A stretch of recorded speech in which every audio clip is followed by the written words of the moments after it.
போரில் ராஜாவுக்கு பிரச்சனை என்றால் இந்த ராசிக்காரங்க இப்படிதான் முடிவு எடுப்பாங்க.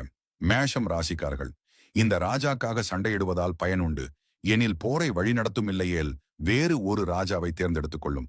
ரிஷப ராசிக்காரர்கள், ராஜாவை காப்பாற்ற போராடும். முடியல என்றால் அந்த இடத்திற்கு வேற ஒருத்தரை கொண்டு வர முயற்சி எடுக்கும். மிதுனம் ராசிக்காரர்கள், நானே பிரச்சனைன்னு தான் உன்கிட்ட வேலை பார்க்கிறேன், இங்க உனக்கே பிரச்சனைனா என்ன பண்றது, ஸ்ரீ ராங் நம்பர்னு சொல்லியும்.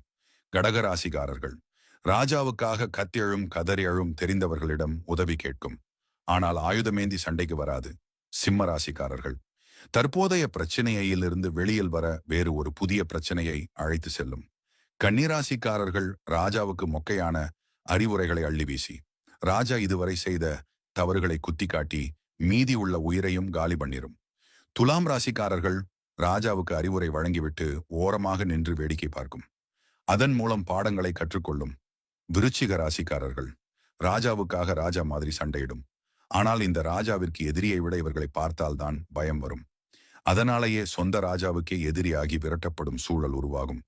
தனுசு ராசிக்காரர்கள், நீங்கள் சொல்லுவதை செய்கிறேன் அரசே, ஆனால் வெற்றியோ தோல்வியோ என்னை ஒன்னும் சொல்லாதீங்கன்னு ராஜாவின் கட்டளைப்படி கண்மூடித்தனமா வேலையை பார்க்க ஆரம்பிக்கும்.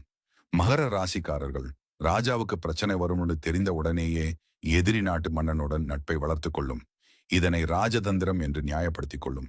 கும்ப ராசிக்காரர்கள், ராஜா எப்ப காலி ஆவாரு, சிம்மாசனம் எப்ப கிடைக்கும்னு காத்திருக்கும். மீன் ராசிக்காரர்கள், உங்களுக்காக என் உயிரையும் கொடுப்பேன் அரசே என்று ஆறுதல் சொல்லுமே தவிர போருக்கு சென்று காயப்படுவதை விரும்பாது. உங்கள் ராசி என்ன என்பதை கமெண்ட் பண்ணுங்க.